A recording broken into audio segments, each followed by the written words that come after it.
भुवनेश, कपिल और मेरा सफ़र दिल्ली से नोएडा जाने के लिए शुरू हो चुका था। पिछले 3 सालों से हम अपनी कानून विषय की पढ़ाई के लिए अक्सर एक साथ जाते थे। 2 घंटे का यह सफ़र अलग अलग विषयों पर चर्चा करते हुए ही बीतता था। सुनने वालों को मेरा नमस्कार। मैं हूं गोपाल गुप्ता, अपने चैनल समय की बात में। हमारे इस सफ़र की शुरुआत में शुरू से ही एक सवाल रहा। भुवनेश कपिल ने यह सवाल पूछा, हम कैसे पता लगा सकते हैं ऐसा कौन है जिसके साथ हमें सारा जीवन बिता देने का फैसला कर लेना चाहिए। भुवनेश कपिल का यह सवाल आज के अविवाहित युवा वर्ग का एक महत्वपूर्ण सवाल है। उसके सवाल का जवाब दे पाना मेरे लिए उतना सरल नहीं था। मैं अभी इस सवाल पर विचार कर ही रहा था कि उसने वकीलों की तरह तथ्य रख दिया। भैया, आपकी शादी को तो 17 वर्ष बीत चुके हैं, आज भी आपको इस सवाल के जवाब के लिए इतना समय लेना पड़ रहा है। मैं चाहता था पहले भुवनेश इस विषय पर अपनी बात रखे।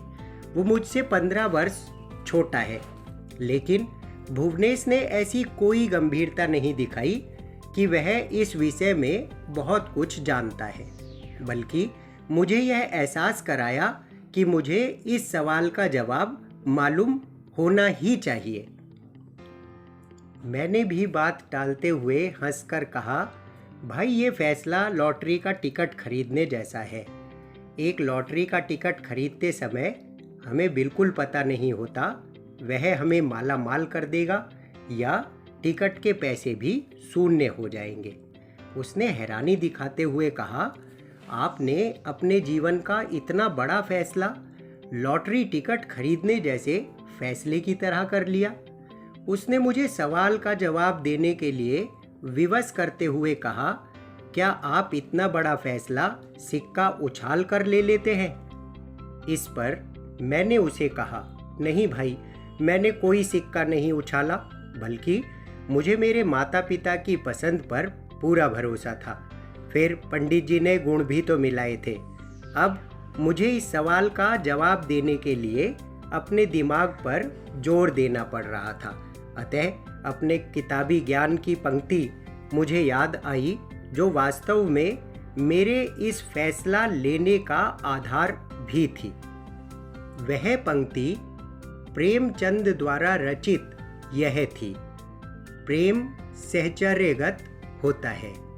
मुझे मालूम था कि वह इस पंक्ति का अर्थ नहीं समझ पाएगा, क्योंकि वह एक अंग्रेजी माध्यम का विद्यार्थी है। मैंने उसे सरल शब्दों में बताया, भाई, साथ साथ रहने से लगाव हो ही जाता है, और इसी आधार पर मैंने फैसला ले लिया था और मैं अपने फैसले से लगभग संतुष्ट भी हूँ। फिर अपनी बात को सिद्ध करने के लिए मैंने उसे प्रमाण भी दिया। देखो, हमारी मित्रता आज 3 वर्ष पुरानी है। पहले दिन क्या हम एक दूसरे के मित्र थे? नहीं, परंतु साथ साथ रहने के कारण ही हमारा लगाव बढ़ गया है और हम एक दूसरे की परवाह भी करते हैं। वह मेरी बात का अर्थ मन ही मन निकालने में व्यस्त हो गया। मैं भी संतुष्ट हुआ कि मैंने उसके सवाल का जवाब दे दिया है। सवाल पर अभी विराम लगा हुआ था। दूसरा सवाल मैंने पूछा, अरे कपिल, आपके ऊपर वाले होठ पर यह कटा हुआ गहरा जख्म कैसे लगा? पहले सवाल से ध्यान हटाकर उसने कहा, भैया, ये बस कुछ नहीं, मैं अपने सैम के साथ खेल रहा था, उसका दांत लग गया। सैम भुवनेश का कुत्ता है, लेकिन वो उसे केवल सैम कहता है, कुत्ता तो कभी नहीं। लेकिन मुझे कुत्तों के प्रति इस तरह का कोई लगाव नहीं था। अतः मैंने बड़े कड़वेपन से कहा, तुम्हें ये सब बाहर कर देना चाहिए। मेरी कड़वाहट देखकर उसने मुझे दया भाव दिखाते हुए करुणा भरे शब्दों में किसी पुरानी बात को याद करते हुए कहा, भैया, सैम 27 दिन का था जब मैं इसे जिद करके घर लाया था। तब वह मेरी हथेली से भी छोटा था अब तो वह 8 साल का है। मैं उसको देखे बिना एक दिन भी नहीं रह सकता। आपको पता है, शरारत मैं ही कर रहा था, तभी मुझे चोट लगी और चोट लगने के बाद 2 दिन से सैम ने कुछ नहीं खाया। जब मेरे जख्म से खून निकल रहा था, हमेशा उछलते रहने वाले सैम ने सुस्ती के साथ एक कोना पकड़ लिया और बैठा रोता रहा। और ऐसा होते मैंने अपनी आंखों से देखा है। सैम के प्रति भुवनेश के लगाव को देखकर मेरा विचार भी इस प्रकार के संबंधों के विषय में कुछ सकारात्मक हो गया।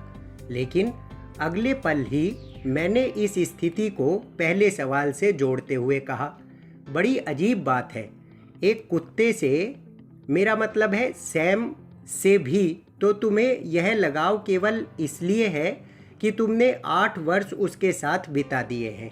यह लगाव साथ साथ रहने का ही तो परिणाम है।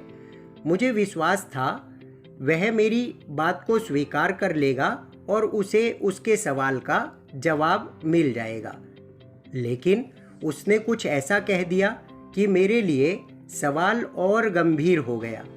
उसने कहा, भैया, सैम बेजुबान है, विवेकशील और बुद्धिमान नहीं है, बल्कि काटने और भौंकने के लिए जाना जाता है, लेकिन साथ साथ रहकर साथ निभाना उसे अच्छी तरह आता है।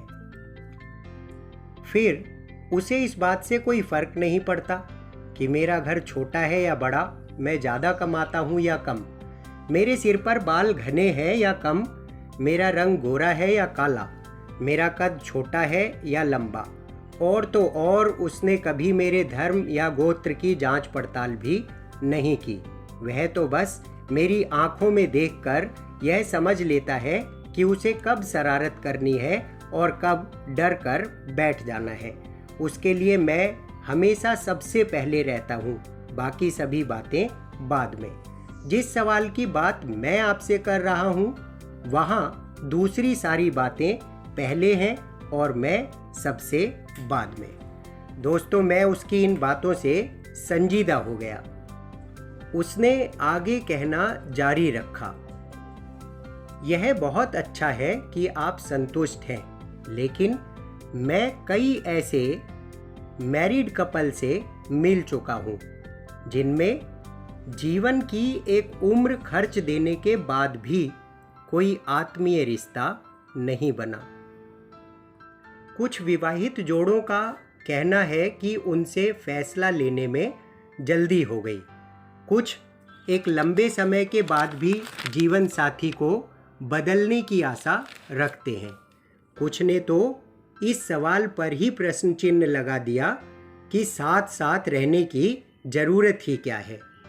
इसलिए मैं अपने सवाल का एक सटीक जवाब ढूंढना चाहता हूँ, क्योंकि मैं ये फैसला सैम के बारे में नहीं, एक विवेकशील और बुद्धिमान प्राणी के बारे में लेने जा रहा हूँ, जो ईश्वर की बनाई हुई सबसे खूबसूरत रचना है।